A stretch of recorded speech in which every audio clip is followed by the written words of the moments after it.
Welcome to Demming Chronicles, where we focus on issues that are current and trending. We speak to persons who have diverse opinions and attitudes and ideas. We nudge the conversation in the direction of solving some of our country's most wicked problems. Our aim is to change the conversation, and we do that by talking to people who will help us to become the developed country that we ought to be. On today's program, we have Dr. Indera Sagewan. Thank you for having me. Dr. Sagewan will be followed by Darrion Narine. Hello, everybody. So happy to be here and to be joining you. Thank you so much. We'll be back shortly.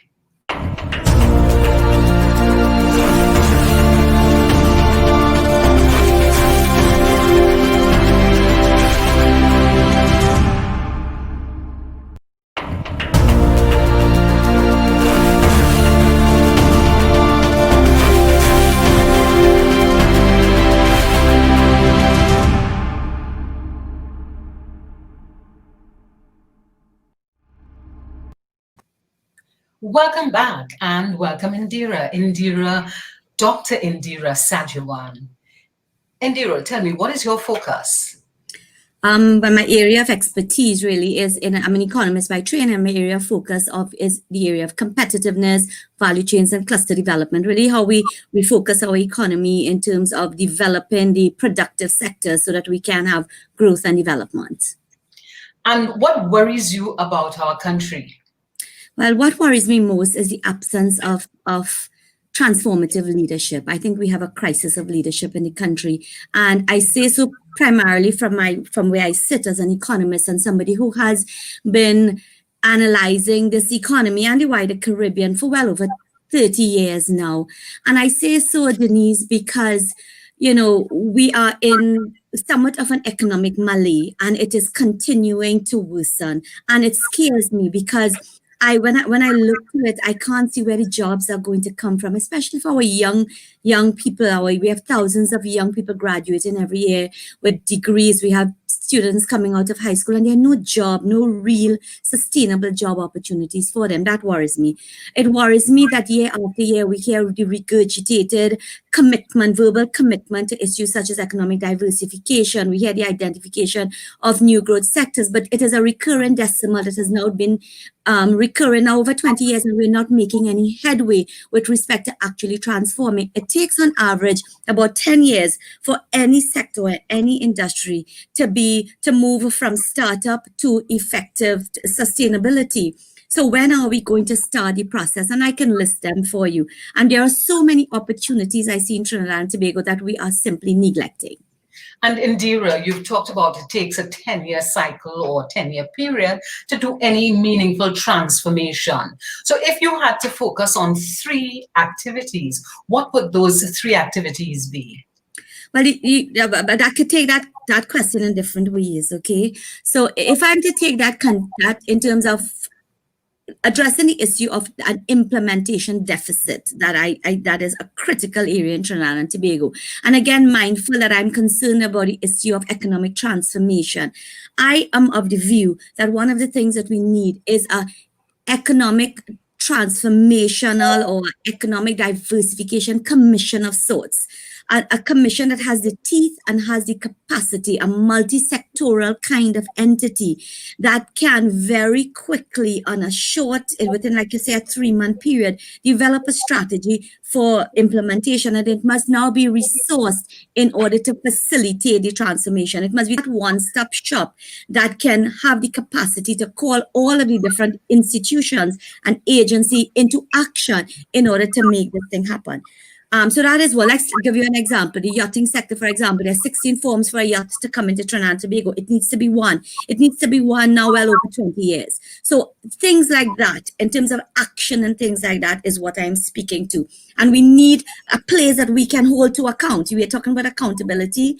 As it is now, everything is spread over a whole number of institutions, and nobody is held to account. There is no timeline for deliverables as well. And I think that is an important element. We want a timeline so that people and you and I can have that timeline as a mechanism to use to measure how we are going in terms of actual transformation. So that's one. Secondly, I would be very bold and I would want to stake a chunk of the money, I say, like, I mean, not a large chunk, maybe $1 billion out of the Heritage and Stabilization Fund for the purpose of new investment, but not new singular investment. It must be a clustered approach where we are about the business of developing industry, and therefore we use that money in order to be able to facilitate the investment that is required, not on a handout basis, but on a loan basis, so that it is money that will come back and it is a fund that can regenerate itself over time.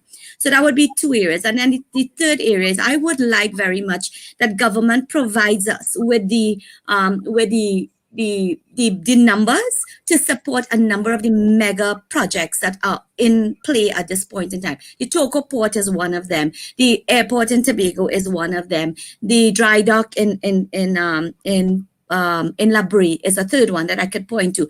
And as an economist, I do not, and I'm giving my understanding and the kind of research I do, I don't see the economics of these things justifying the investment that we're about to make. And I think that is really important, again, for analysts, us, ourselves, to be able to measure and to hold governments accountable for what they are, how they're spending our money in our best interest, supposedly. That would be really wonderful, because that level of accountability is not something that we've traditionally had in our country. So I really think that that is an excellent kind of suggestion. But if you had to score the government, what would you score them at? And why would you give them whatever the score you choose? What am I scoring them on specifically? On their performance, on governance and accountability. Let's focus on governance. Yes, on governance and accountability. I would score them a 2.5. And I scored them at 2.5, largely because of the point that I have made earlier. See, let's take the budget. Let's take budget 2020. There's a lot of really good ideas in there, which if implemented, we can actually see some good results. So let's take the gamut of initiatives that are put forward with respect to stimulating housing development. And there's a lot of incentives for low-income individuals to own houses, for young people, young professionals in particular, to be able to afford a mortgage. There are lots of incentives in play there. But when we look at the accountabilities and the governance structure within the institutions that are in charge of approvals of building, granting building permits and building approvals on the whole, for example, on average, it takes about 3 years to get these approvals in place currently. And it's really pulling teeth to get it done. These are things that need to be fixed. And we can't wait for it to be fixed gradually. It has to be fixed immediately. So that from that perspective, if we don't do that, then we will not see the kinds of benefits that we want. So that from that kind of perspective, again, I refer to the large mega projects that are being put out there, but we are not given the mechanisms to allow us to be able to assess whether they make sense. And we know corruption is a huge and a major issue. We rank very poorly in terms of corruption in the competitiveness index, in the world transparency index. We rank very, very poorly. And these are things that we have to take. And any government that is serious about addressing these issues must not be afraid to shy away from putting in the mechanism that allows us to be able to hold them to account. So you score them a 2.5. What would they have to do to move that score, let's say, to about a 5? Well, it comes to some of the things that I've already spoken to in terms of being a lot more honest with us. So there's an absence, from a governance perspective, there's an absence of a clear vision in terms of where we're going. What is the destination that we are hoping to achieve? We tend to be more reactive rather than proactive in terms of the entire management of this COVID situation. My assessment is that we have been largely reactive, not proactive. I mean, as early as immediate shutdown, I was writing about the success stories of Taiwan, New Zealand, Czech Republic, countries that had implemented and mandated the wearing of masks, for example, and had the results to show how effective it was in terms of protecting us against the COVID situation. And there were other people like myself who were writing and calling for it. It took us having to go into a second wave all the way in August, post an election, in order for us to mandate the wearing of masks. So in terms of that, I think in my view, I want to see the government become a lot more proactive in its management of the economy. I look at the economy now, and even before COVID-19, there was a lot that was going wrong in terms of the economics, because jobs were not being created, the productive sectors were not being put into gear. If we look at the energy sector in particular, the downstream energy sector, these are investors that we have here. They have challenges with respect to pricing and supply of gas. And yet, even up to now, that is something that remains in abeyance. And we could very well see more and more industries continue to close in that industry. We cannot afford that. And in my view, government is not being proactive enough. So I want to see a lot more proactivity. I want a very clear vision, and I want to see and hear all ministers and all institutions align around this. I want us to move away from silos into more integrative type of approach to delivering on the objective of economic growth and development. And Indera, the issue of vision resonates with me so much, because I focus on the softer issues. And really, if people don't understand what your vision is, they don't know where to line up. They don't even know how to articulate or to say or to support the government to say, well, okay, that's the vision. And people are talking about what's the use of a vision, but without a vision, the people will perish. And as we bring this interview to a wrap, if you had to give us some advice to the Minister of Finance, what advice would that be? My advice to the Minister of Finance would be to step outside of the box. Step out of the box and take some risks. Take some big risks, because we need that at this point in time. This economy is desperate for a sense of where that true north is, where we're going as a country. And to slap us with taxes and to scare us in terms of what is happening, what we hear happening with respect to things like gate, etc. These are things that frighten the population. Instead, we need something that will incentivize us, will let us feel okay. So we're making sacrifices now, because it is very clear where the sacrifices of today, where it will lead in terms of opportunities tomorrow. And I think that missing link is there. And I would come back to my one major suggestion to the Minister of Finance in terms of his big leap. Take $1 billion, put it in a fund, make it more private sector managed and driven, more than public sector, although public sector should be present, and let it be used in order to generate and to support new cluster initiatives in a PPP arrangement, where it is not based on handouts, but it is based on market principles that can result in opportunities for job creation and growth potential that this country desperately needs. And on that note, take a big leap, take a huge leap, and take some risk. Focus on that risk. Ensure that it is private sector driven with public sector presence. On that note, we bring this interview to a wrap, and thank you ever so much, Indera.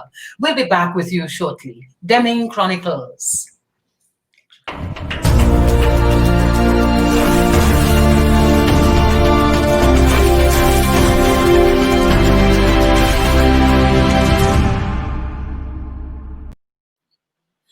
Welcome back, and our next guest, Darrion Narine. Darrion, tell me, what do you do? You're described as an advocate, a cultural advocate, a performer, and an entrepreneur. What else are you?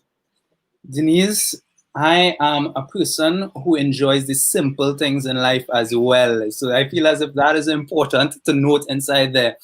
So before being all of that, I think I'm just somebody who tries to enjoy as much the interactions, new interactions that I make, new people that I meet, and the exposure to all these things. I feel as if I like to give a base level of who I am, and I feel as if that is who I am at the base. A very happy person, a person who tries to stay as connected as possible.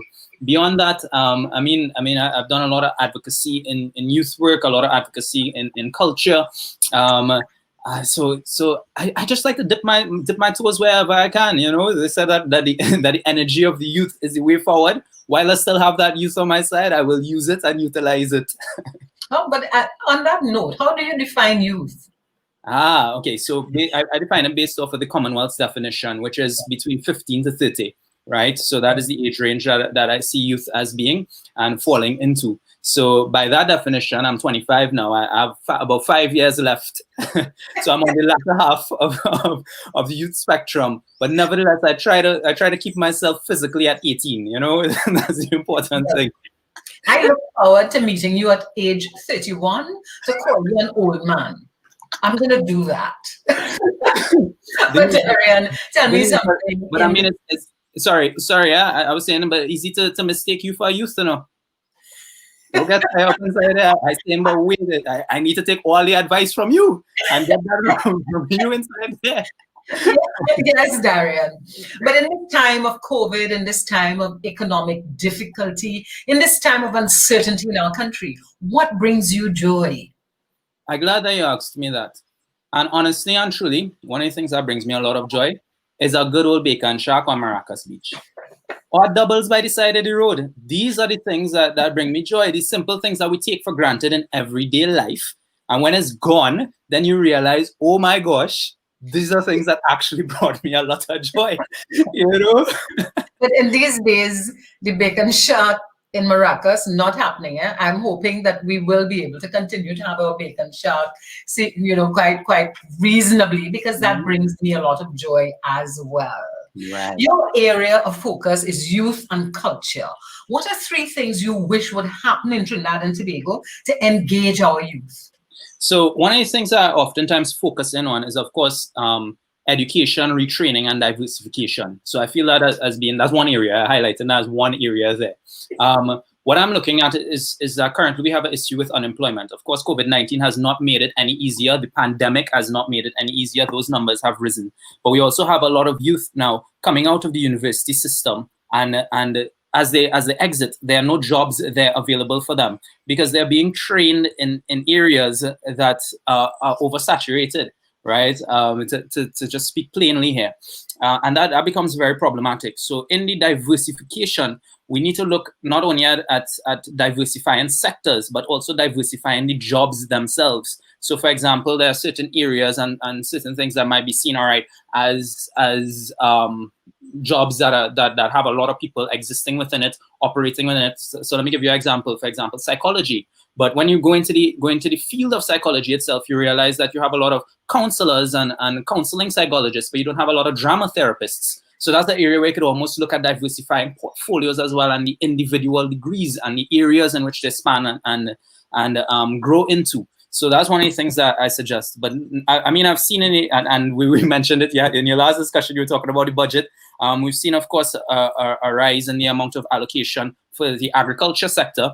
I'm hoping now that there can be a certain level of training as well for young people who want to take up that mantle and enter into the agriculture sector. Because one of the things we like to say and we like to do is that we like to throw out things and say, all right, well, we're going to boost this and we're going to do that. But then we don't look at the structures.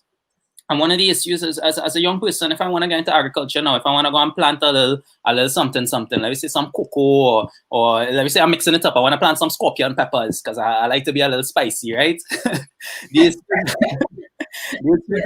have so much larceny taking place as well within these sectors. As a young person coming up, you don't have the kind of you might have the kind of resources or backing that a more experienced farmer might have to know how to mitigate these things. And these are effects that will come down and that will trickle down and that will affect you. So I mean, all these different things, the training of youth specifically within these areas, I see as being so essential. So while we diversify in the economy, yes, that is one area that I think we need to focus in specifically in terms of retraining. Now, I had two other areas that I just wanted to point out before I jump back over to you, Denise, and I hope that's okay. That's fine. I think it will be remiss of me to not mention art and culture as an area where I see youth can be engaged in a much higher level, but also, and I think this is the most important area, political engagement and civic engagement, right?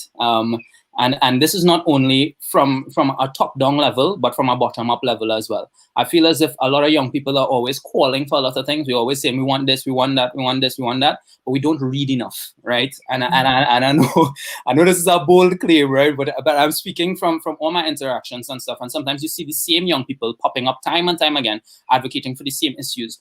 I want to diversify that too. I want the type of people who are coming forward, the type of young people who are entering into these spaces, the individuals who are entering into these spaces to be different, so that we have different people specializing in different areas, and that you don't have one youth advocate advocating for all these same things. And political engagement, civic engagement is so essential. It is our duty to be involved in those processes, right? From the budget reading to the actual election process to everything in between, right?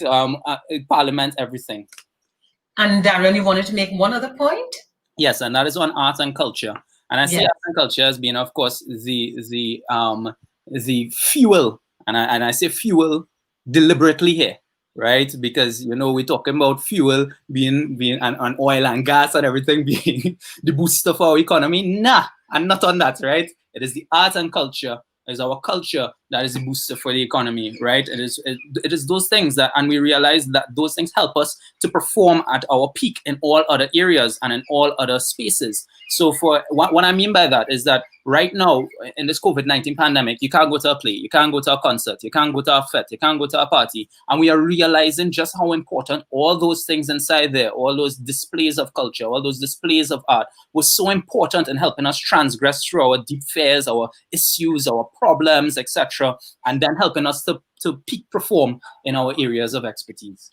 But Darrion, there is a conversation happening, and up to last night I was on another platform in which the conversation was that art is something that it doesn't transform into industrial. It remains at the level of festival and at the level of enjoyment. So how do we transform art or make that transition from festival to industrial? And underneath there is, how do we make it really provide an income?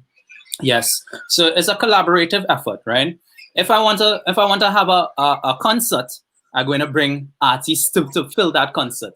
But if I want to form an industry, I'm going to bring a specialist who then understands the business management aspect of it, who has an appreciation for the art and culture. So remember when I was talking a little bit earlier about diversifying portfolios, you're seeing how it could come into play here. So you have people who specialize in entrepreneurial engagement and entrepreneurial management in the cultural sector and in the art sector, who are actually trained. UWI introduced, I remember they introduced a degree similar to that, and a lot of other universities in Trinidad and Tobago have those things offering as well, where they train people in the actual industry of performance, in the actual industry of art. And I see that as being so essential. So all these things are collaborative efforts. We cannot expect an artist knows how to produce art, but might not be skilled in being able to manage certain affairs or manage his finances and all these kind of things. So that's where the collaborative effort and constant training and linkages, networking is so important, and developing those spaces for networking as well.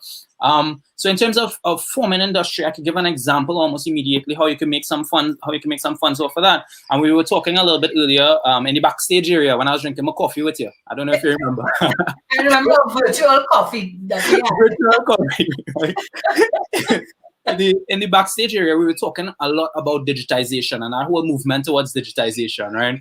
And I remember somebody, I will not say who the person is, was saying that Wi-Fi is nothing new. Getting Wi-Fi for the whole country is nothing new. It might just look new to us because we're not accustomed to it. But whenever I travel, anywhere you get Wi-Fi, everywhere you go, you walk in around the areas, right?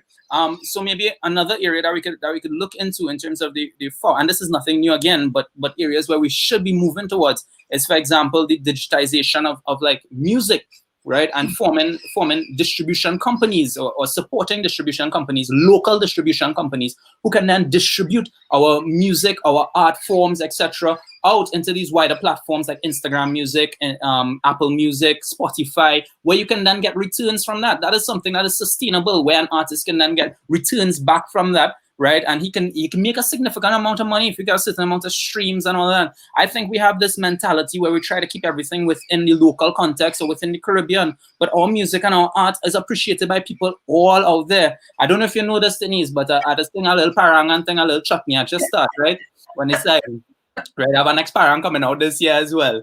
But for example, I was able to use one of those international streaming platforms to send my music out there, a song called Catch a Vaps that we had for Christmas. Catch a Vaps. Yeah. Catch a Vaps. Catch a Vaps.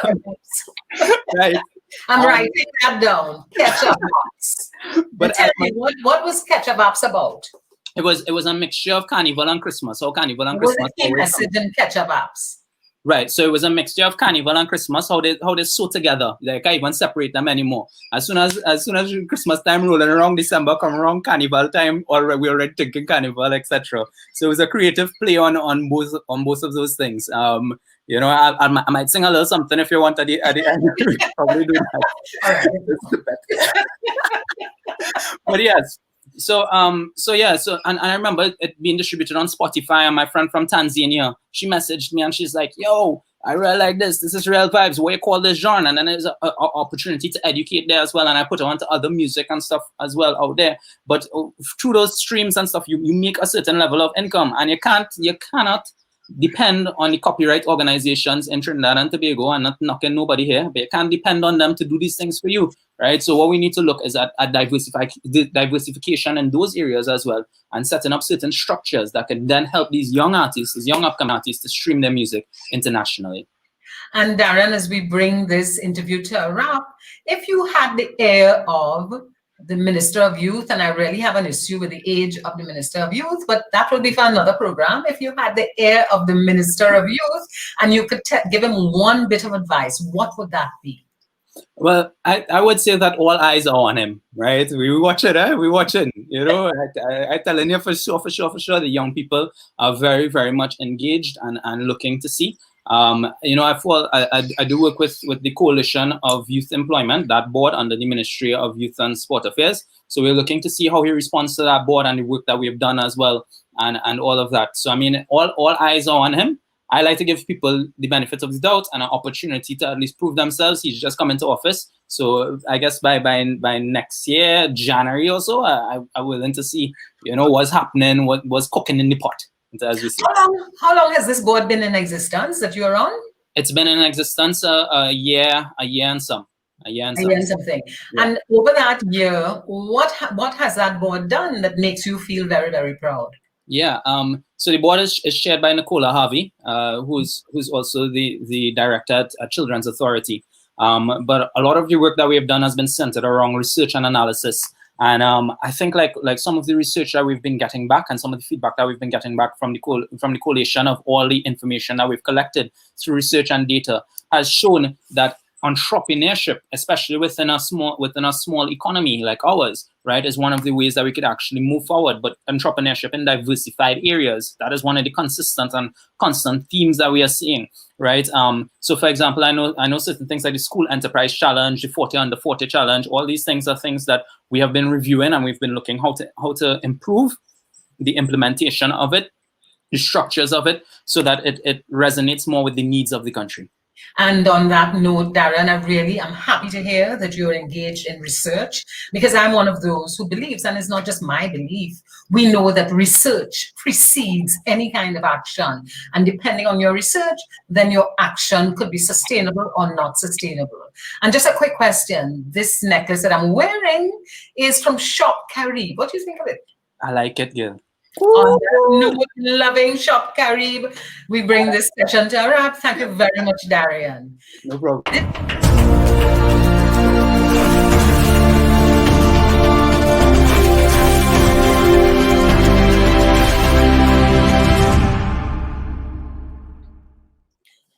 Thank you very much. And this is the end of this edition of Demming Chronicles. On today's program, we had Dr. Indera Sagewan, who gave us some real passion about the economic situation that we're in and some of the things that we could do.